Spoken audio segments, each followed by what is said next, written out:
Think about it. Have you learned the periodic table, the first 20 elements? Yes, sir, but I don't remember it as such. Okay, who can tell me for Atomic solution? number is, I think, 14. Yeah, 14 is correct. And mass number, are you able to recollect? Uh, 23. No, it cannot be less than half of it. It will always be more than half. Okay. No, sir, I don't remember the mass. 28. Okay. Okay. So whenever you see the relationship between the atomic and the mass number will always be more than twice the number, atomic number itself, for all the elements that you see. Okay. So that's an easy way to remember that. It'll either be twice or it'll be twice plus one for the first 20. So done, Garve. Yes, sir.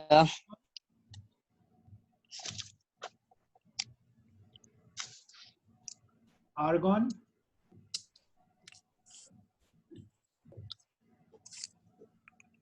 Have you learned it? Sir, yes, sir.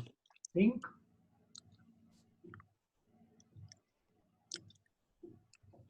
So it's mass number is 18. Yeah. Sorry, atomic number is 18, Yeah. and mass number is 40. Yeah. Correct. Siddhant Singhal. Yes, sir. Calcium. Oh, we already did calcium. One sec. Sodium.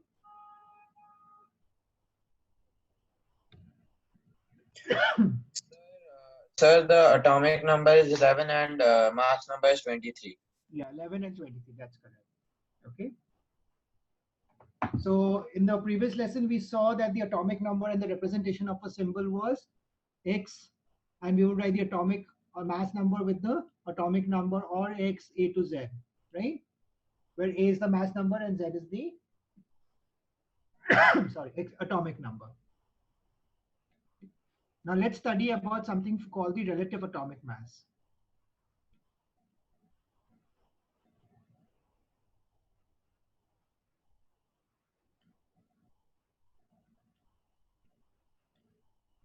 Now atoms are too small to be physically weighed, right? So what scientists did was they focused on finding out a standard atom and calculating the relative weight of the other atoms of other elements by comparing it to the mass of the standard atom. Okay. So what they did was they took initially what they took is they took hydrogen atom, they weighed this and found out its mass, and compared to this mass all the other elements, right? Their masses were expressed in terms of the mass of one atom of hydrogen. That was what the relative atomic mass was done instead of measuring each of them individually. Right? And then expressing it in different units. So what exactly was done? That earlier hydrogen atom was chosen as a standard atom for this purpose. So here earlier hydrogen was chosen as the standard atom whose mass was found, and all the other atomic weights or the mass number was calculated in relative to this weight of the standard atom. Later on, what happened was the scale of the atomic weight based on hydrogen was abandoned, and the term atomic weight was also replaced with another thing called the relative atomic mass of an atom. What exactly is the relative atomic mass of an atom? The relative atomic mass of an atom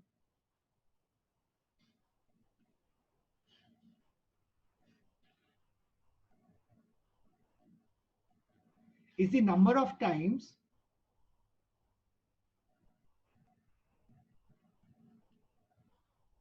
by which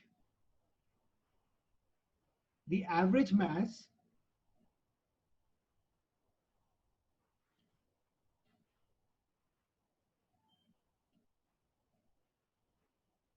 of one atom of an element is heavier than 1/12 of the mass of carbon atom. Specific assigned, which was atomic mass was 12, right? Whose AMU or atomic mass unit was 12. So it is a unitless ratio. So we can say the relative atomic mass, right? I'm short forming, I'm writing REM, is equal to average mass of one atom of element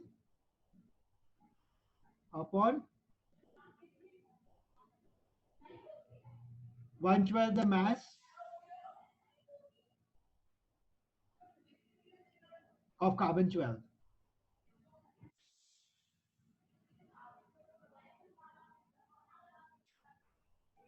Right? This is what relative atomic mass was.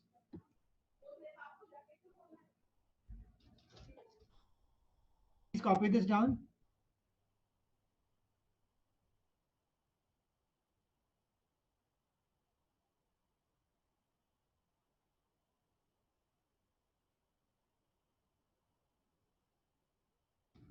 For example, if I take the relative atomic mass of hydrogen in the earlier case as 1, the oxygen would be 16 U. This is measured in the format of U.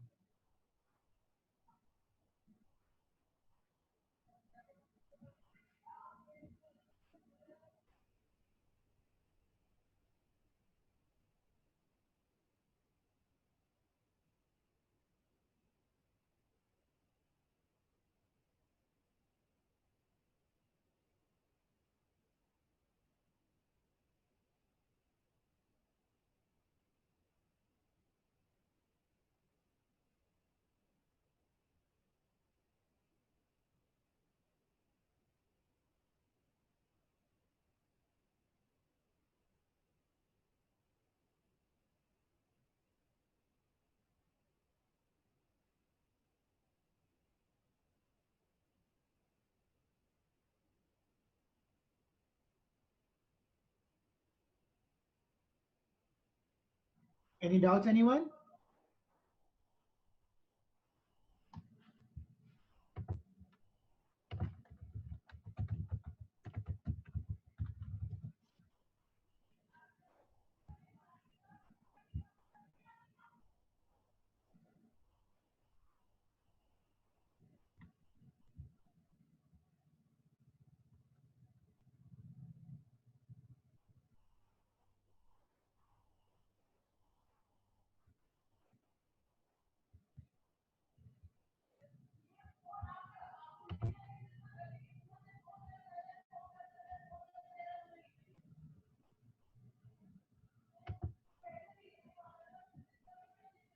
Anyone still copying this?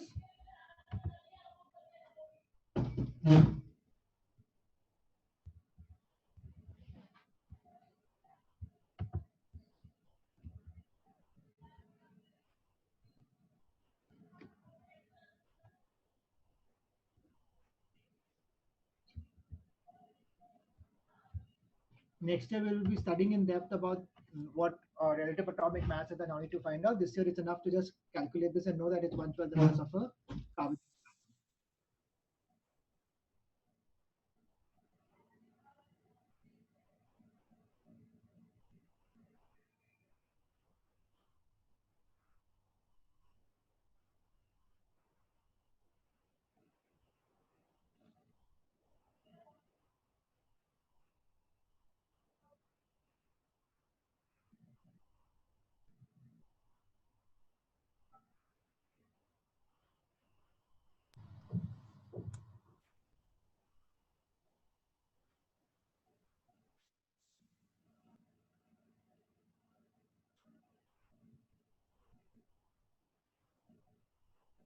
Gatek, are you through?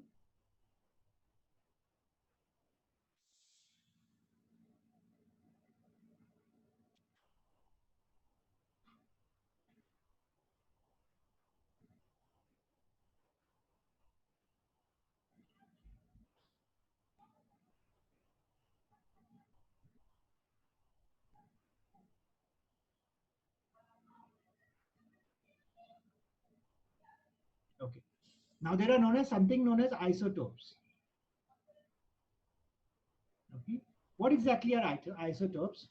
Remember we earlier said that the atomic number of all elements are different, and that is what the periodic table is based on. But there is something known as isotopes. In what are isotopes? Isotopes are atoms of the same element which have a same atomic number but a different mass number.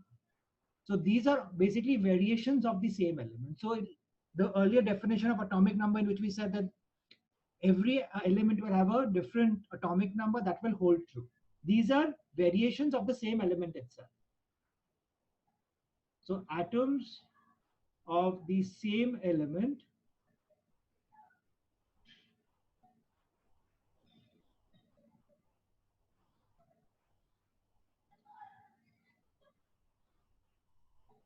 having the same atomic number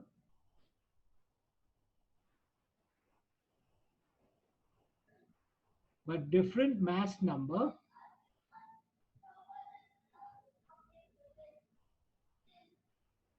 are known as isotopes.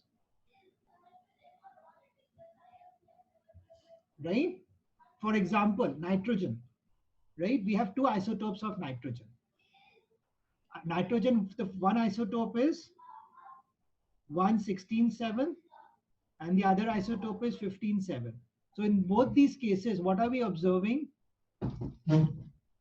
That the number of protons and electrons, both of these cases, they have 7 protons and electrons, right? But in the first case, here, right? Here it has 7 neutrons.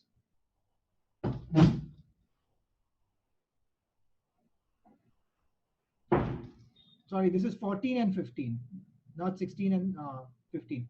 14, in 14, this has 7 neutrons. Whereas in this, it has 8 neutrons in the nucleus of the atom. So both nitrogen 14 and nitrogen 15, both are isotopes of each of the element called nitrogen. Right? Are you clear on what are isotopes?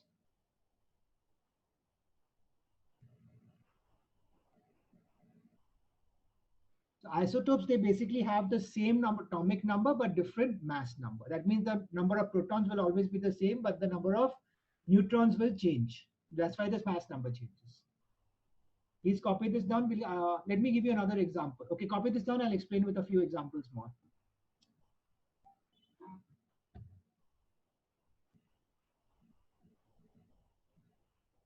You need to make your concepts in chemistry very strong. Otherwise, it will become very difficult as you progress next year. This year is a very strong level to build up the foundation of chemistry. If you keep the 8th standard weak, 9th and 10th will become really difficult for you because chemistry builds up upon itself. It's unlike biology, which every chapter is different. Chemistry, everything is related. If your base core concepts are weak, later on, it will be a mess for you. On the bright side, if your concepts are strong in chemistry, it's a very scoring subject. I mean, 99 on 100, 100 on 100 is very easy to get because everything is objective. Very less subjective matter is there in chemistry. How many of you dislike chemistry? Just raise your hand. Feel free.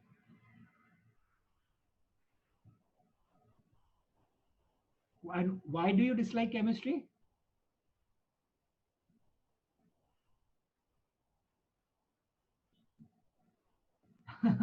Almost all of you dislike chemistry.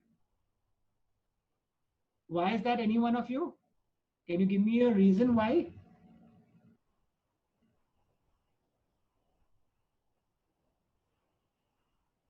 Anyone?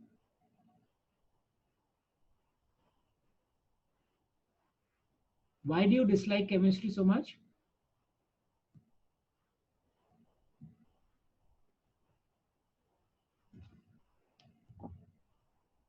Samita? Yes, sir. Why do you dislike chemistry? So because we have to learn all the formulas and symbols and all that. But that's only one time, isn't it? It's only the basic periodic table, that's all. And the chemical formulas for various elements. After that, everything is based on the same thing. So last year when they used to ask us like the formulas for reactions, I couldn't do that very well. That was my weak spot in chemistry.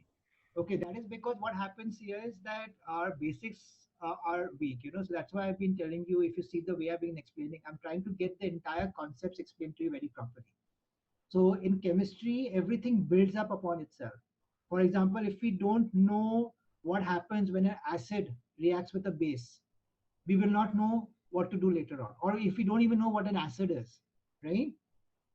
Then it becomes very difficult to understand, and everything becomes mugging up, and it becomes really difficult. How much are you going to mug up? That's the initial problem that we have in chemistry. So that's why I've been telling you, please understand the concepts. If anything is not clear, I will repeat to you 10 times, but make your concepts very clear. As you see that your concepts are becoming easier and you're getting a grasp on it, chemistry will become very easy for you. Whereas if you don't grasp the concepts, you'll have to mug up a lot, and then that becomes a headache, and nobody likes to mug up on so many things, right? Equations, everything, reactions, they all have a basic logic behind how they're working. So we need to understand that. Any doubts, anytime, please feel free to ask me. The minutest doubt you can ask me. I'll explain it to you. Okay. Anyone still copying this? What are isotopes? This is an important concept. A very regularly tested example.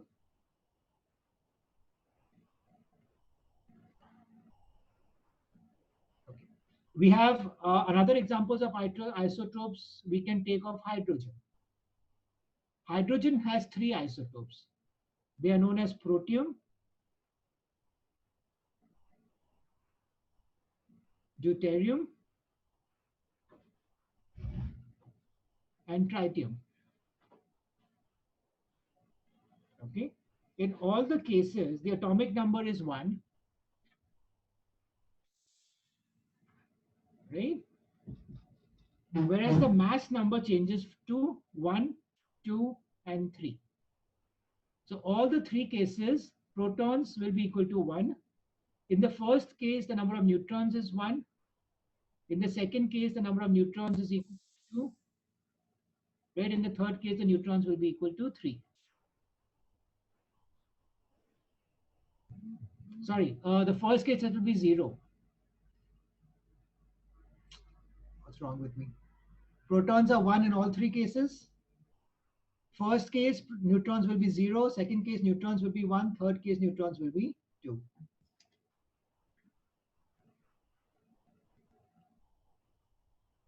Mahuri, Yes, sir.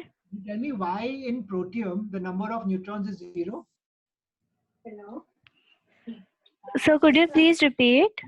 In protium, the number of neutrons is 0. Why is this?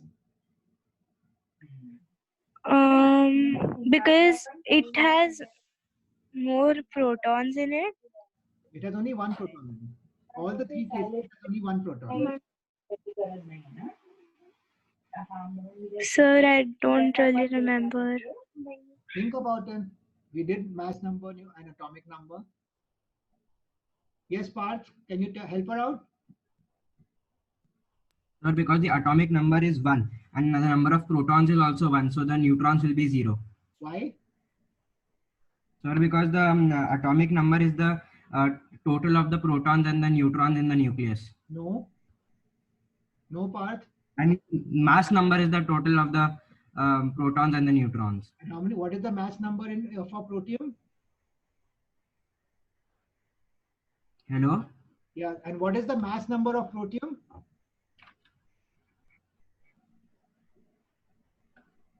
What is the mass number of protium, Parth? 1. So if mass number is 1 and the atomic number also is 1, so remember, Mahuri? Yes, sir. Remember we did the number of neutrons is mass number, which is Z. Sorry, yeah, which is E minus the atomic number, which is Z. Remember this formula? Yes, so 1 minus 1 is 0. So they'll cancel out. Yes, I Atomic number in the case of the first hydrogen isotope, we said is 1 and 1. 1, 1 minus 1, so number of neutrons will become. 0. Is it clear now? Yes, sir. Okay. So because of this, we see that the first isotope of hydrogen is having 0 neutrons. The second will have 1 and the third will have 2.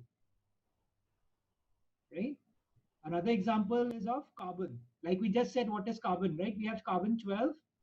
What exactly is carbon 12? Carbon 12 is again an isotope of carbon. So we have carbon. What is the atomic number of carbon? Quickly. Any one of y'all?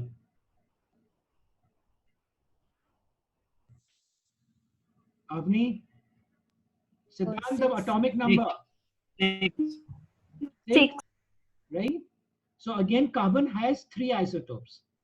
So all 3 will have 6 as the atomic number. That means it has, the protons will always be 6.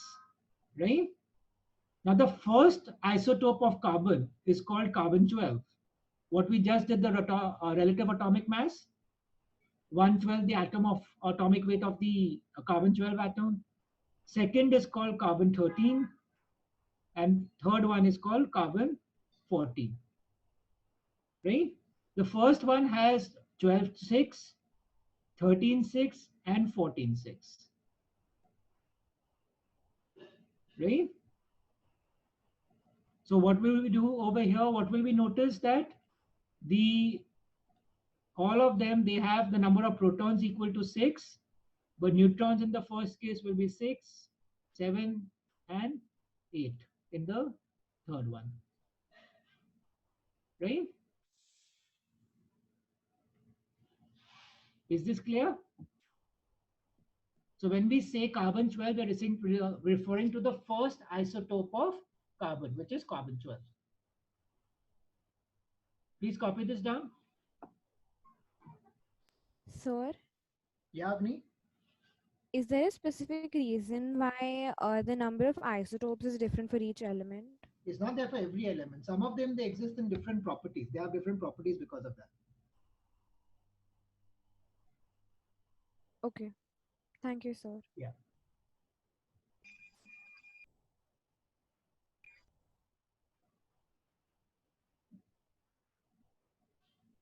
Because what happens is these elements, like, a diamond is basically carbon. Avni, are you there? Yes, sir. A diamond is a form of carbon which has the same chemical properties as carbon, but its physical properties are different. So the isotopes determine that. Yeah, so isotope basically, because they exist in very different forms, that is why it makes up an isotope of that element.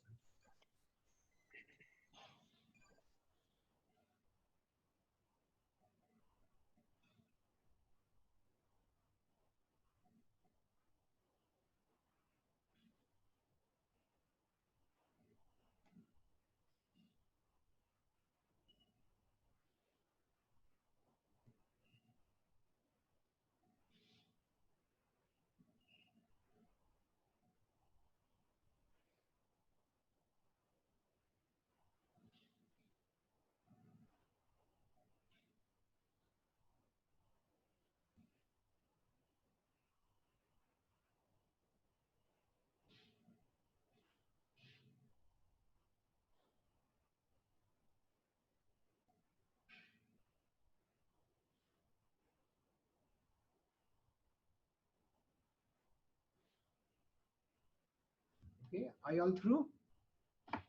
Anyone still copying? Raise your hand if you're still copying.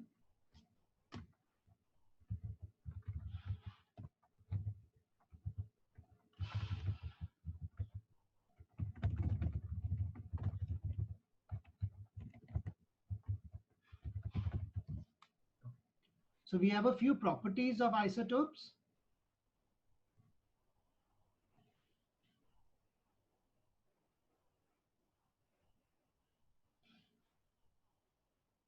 First is they have same atomic number.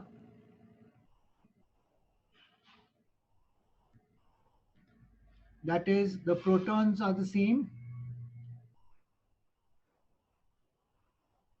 and hence the electrons are also the same number of electrons. Number of electrons are same, right? Second property is isotopes of an element, they show the same chemical properties. So chemically they are all the same because of the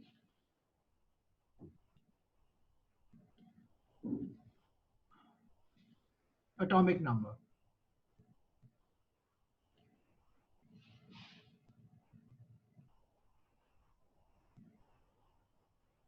In fact, when you study about the periodic table, you will see that all the elements are grouped on the basis of the atomic number, because no two element has the same atomic number there, right?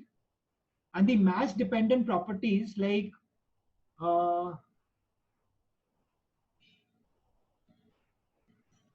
density,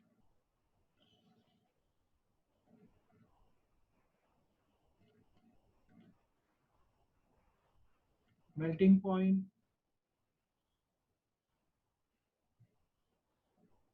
boiling point, etc.,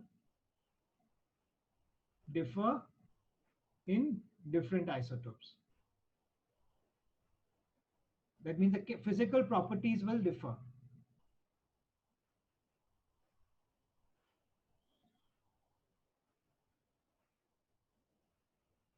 Right? This is because the mass of isotopes, the number of neutrons is different in each isotope. And you know that neutron gives the mass to the element itself.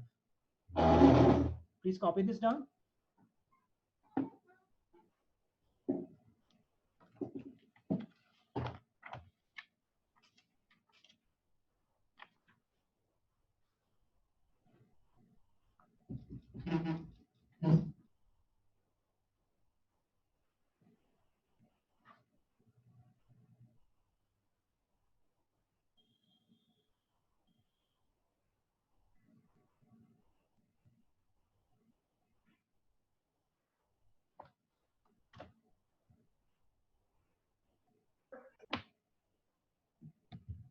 Any doubts, anyone, regarding isotopes?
Okay, let's continue now.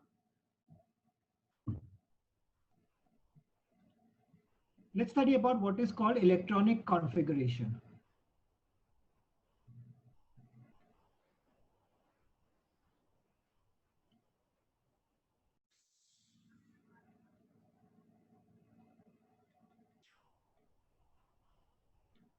Okay.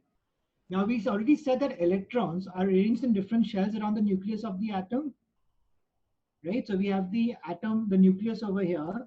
We have the shells around it, around which the atoms are basically spread out, isn't it? That's what we said earlier. Now, the arrangement of the atoms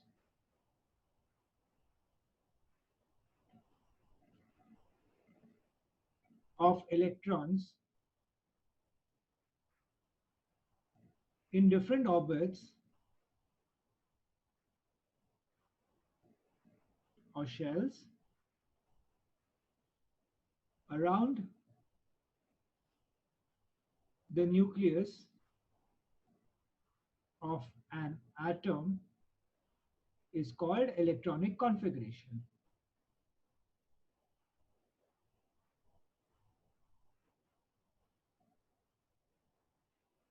That basically means that in each shell, how many electrons will be there? For example, in the first shell, how many electrons will it hold? How many electrons the second shell will hold? This is called this electronic configuration. The arrangement of electrons in different orbits or shells around the nucleus of an atom is called electronic configuration. Right? To know the electronic configurations, we need to first know the number of electrons of the element. So if we know the atomic number, we can know the number of electrons, right? And the maximum number of electrons which each shell can hold.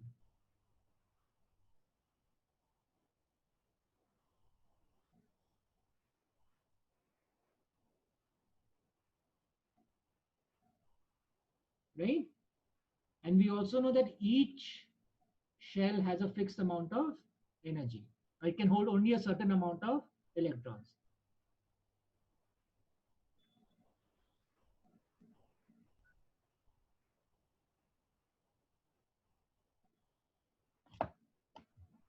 Please copy this down.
Okay, anyone still copying? Raise your hand. If you are still copying, please raise your hand.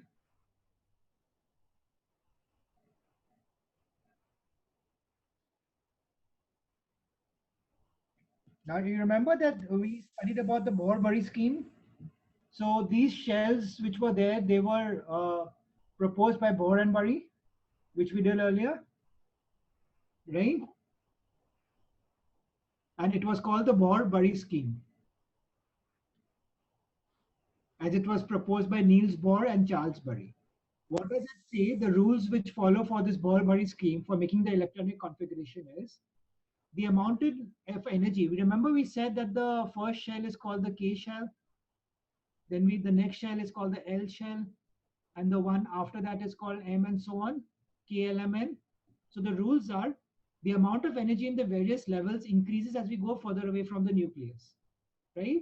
That means K level of energy for K is less than level of energy for L, which is less than the energy for M, less than the energy for L. So energy decreases as we increases as we go further.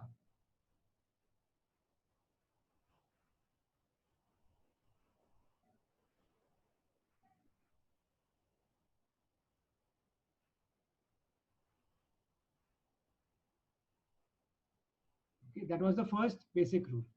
Second rule was the maximum number of electrons which any shell can hold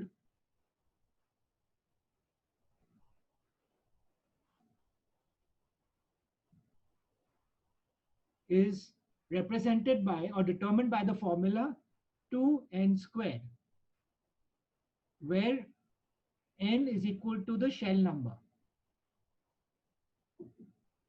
For example, the K shell, n is equal to 1, L shell, n is equal to 2, M shell, n is equal to 3, N shell, n is equal to 4. So the maximum number of shells can keep increasing as we go on for the elements. So let's say K, L, M, N. Shell number will be 1, 2, 3, 4. And maximum number of electrons which it can hold would be 2 into 1 squared, which is 2. 2 into 2 squared, which is 4, 4 2s are 8. 2 into 3 squared, 3 3s are 9, 9 3s are 18. 2 into 4 squared, which is 4 4s are 16, 16 2s are 32, and so forth. Right? So this is the maximum number of electrons each shell can hold. Please write this down. We have one more property to go.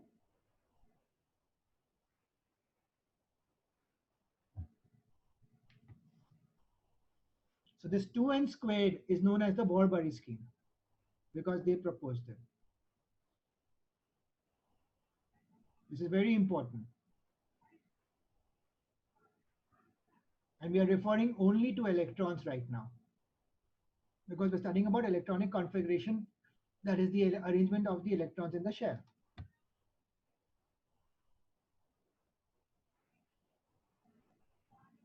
Copy this down, please.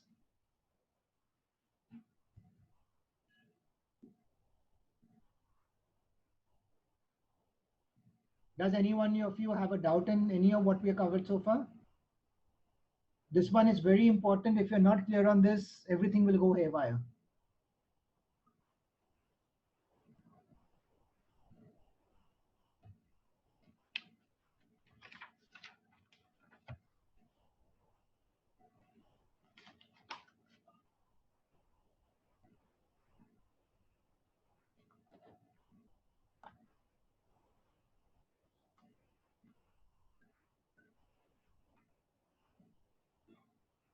Anyone still copying?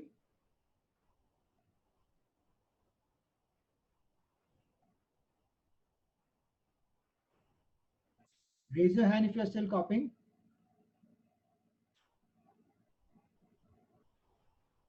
Okay.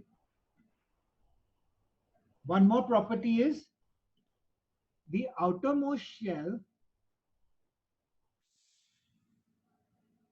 is known as the valence shell.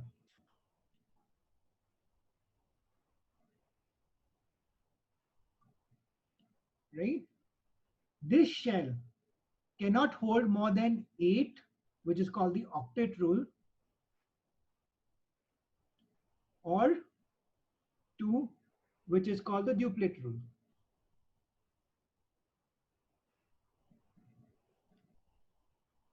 Electrons. Right? So the outermost shell, it cannot hold more than 8 or 2 electrons.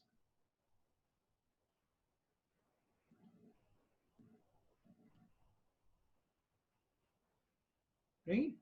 When do we take 8? 8 is in the case of normal one, but supposing that only the first shell is there, right? Then it will be the duplet rule. So if there's only one K shell, then it will be a duplet rule. So this duplet rule is applicable only for the K shell.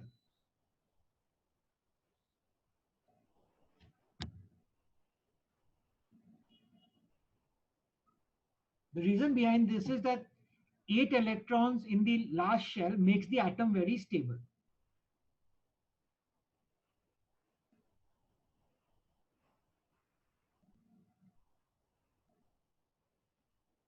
Right? Let's study this with an example. For example, let's say phosphorus.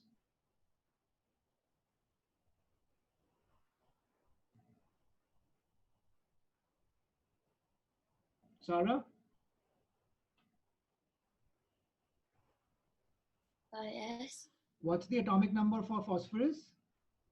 Sorry. Atomic number for phosphorus? 15. 15. So when we see K, L, M shell, we said that the maximum number of electrons they can hold is 2n squared, right? Yes. So that was K could hold 2, L could hold 8, and M could hold 18, N could hold 32. So I have to divide 15 in this ratio. So the first shell, how many electrons will it hold now of phosphorus?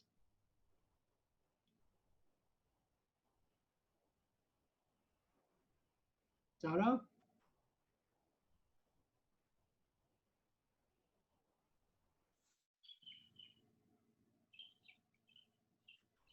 Sarah, how many electrons will the first shell hold?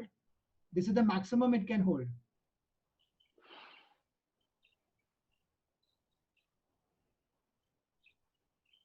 So K shell will be 2. Sia?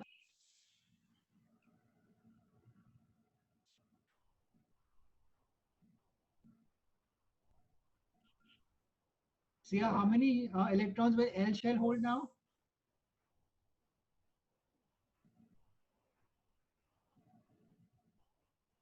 Avni? Yes, sir. How many electrons will the L shell hold? We have 15 electrons in phosphorus. This has to be divided in each shell. This is the maximum number of electrons each shell can hold. So how many will the L shell hold? 5.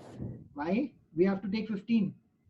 So out of 15, we took away 2 in the L shell, we're left with 13. Can 13 accommodate in the L shell? No, sir.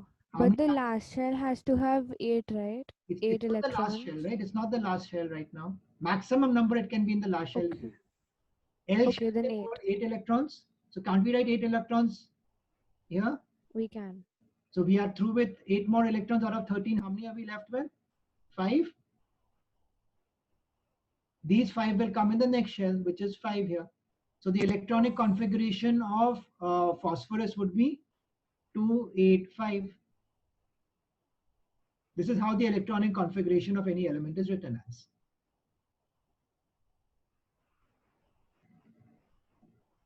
Okay. I didn't understand. See, what are we saying? Okay, let me take it in the form. Copy this down. I'll explain this to you again in another form. Sir, Yeah, me. here the outermost shell is the one that contains 5 electrons, right? Yeah, the outermost shell is the one which contains 5. But it can only contain 8 electrons, right? Isn't 5 less than 8? It can contain a maximum number of 8 electrons. Okay, okay. Thank you, sir. Yeah, it cannot contain Sir, more than 5. sir, Yeah. can't we divide 5 into 2 and 3 or 3 or 2? No, it has to fill out. Now look at the M shell over here. How many electrons can the M shell hold? 18. So until 18 are filled, I cannot go on to the next shell. Okay.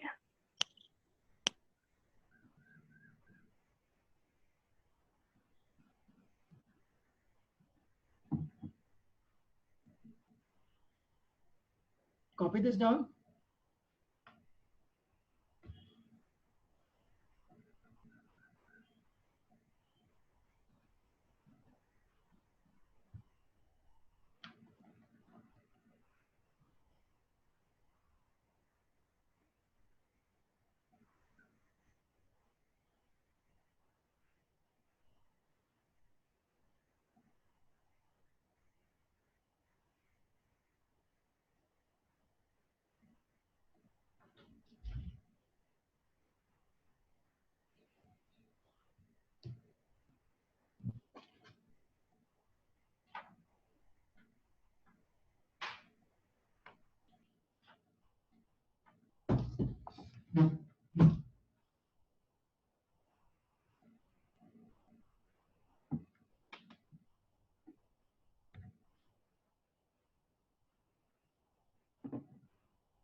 Anyone still copying?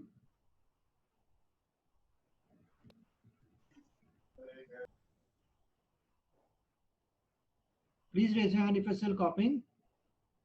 Okay, do it quickly. We're out of time, but I'll need to explain this to you again before we can do more of this next class.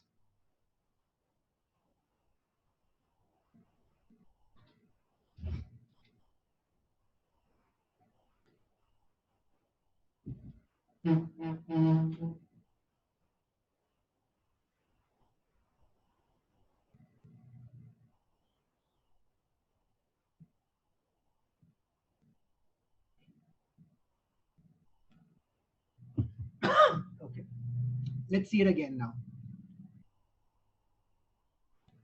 Taking phosphorus again, right? The symbol for phosphorus is P. P, we know that the atomic number is 15. So that means it has maximum of 15 electrons. It has 15 electrons, not max. So if we take the element P, we make the different shells. This is P. This is the K shell. K can have a maximum of 2 electrons. Then we have the next shell, L. L can have a maximum of 8 electrons. M, let me write it here itself, maximum of 18 electrons. Now I have to split 15 electrons into this. I cannot move on to the next shell until one shell is completely filled. Parth? Yes, sir. Tell me now. 15 electrons, first I will take the first shell of P, K shell. How many electrons can K hold? 2. So I'm going to write 2 electrons, 1 and 2. So out of 15, 2 are gone. I'm left with 13. So once Yes, this sir. shell is filled up, once the K shell is filled up, I can go to the next shell. I will go Yes, to the sir. next shell only when the previous shell is filled up. Now look at shell L in this case. How many electrons can the L, how many electrons have I got in my hand now? 13. 13. But how Yes, many sir. electrons can the L shell take? 8. So How we'll many fill it with electrons 8. will I write? I will write only 8 electrons over here. This is how we represent the electrons in the electronic configuration. 8 of them. So I will Yes, sir. deduct 8, I will be left with, and I deducted 2 earlier. Right, I got 13. Yes. So 13 divided by 8, I will Five. be left with 5. So now we see that the L shell is also filled up. Yes, Right? sir. So I go to the next shell, which is M. How many can M take? 18. Yes, sir. So because M can take 18, and how many do I have in my hand? 5. So I can easily accommodate this in the L shell itself, M shell itself. Yes, sir. So no need to go to the last shell. Yes, no need to go to one more shell Yes, because sir. the last shell itself is not complete. And according to Yes, the sir. octet rule, what did we say? The last shell can have at most of 8 electrons. Yes, Whereas sir. in this case, how many am I having? 5. Yes, sir. So that is, then it becomes stable. Then it is okay. There is no problem, right? Yes, sir. So in every element, the first shell will have 2. Yes, the first shell will have 2. Maximum 2. What about Yes, sir, but- hydrogen? What about hydrogen? How many electrons will have hydrogen has? 1. So only 1 electron will be there, right? It doesn't have 2 electrons. Okay. 2 is the maximum number it can hold, Yes, sir. right? For example, helium now. Helium, the electronic configuration, what is the electrons? 2. So it Yes, will have sir. only one shell, which is the K shell. Yes, sir. And 2 is filled up, so we don't need to have the next shell, the L shell, Okay, sir. right? Anybody has a doubt so far what we've covered about this, the electronic configuration? Avni, Akriti, Gatik, Mahuri, Samita, Sara, Sia, Siddhant, Garve and Single both. Are you all clear about this now? How these shells are filled up according to the maximum number they can hold? Okay, in the next class we will Yes, sir. in the next class we will see how this octet rule comes into play. So far the octet rule has not come into play. But in the next class, now we will see how the octet rule is going to come into play and how we need to adjust the last shell for the octet rule. Okay, tomorrow we have a test on exponents. There'll be no science class tomorrow. On Monday, we'll continue with this chapter. I'll see you all tomorrow on Monday now. Bye.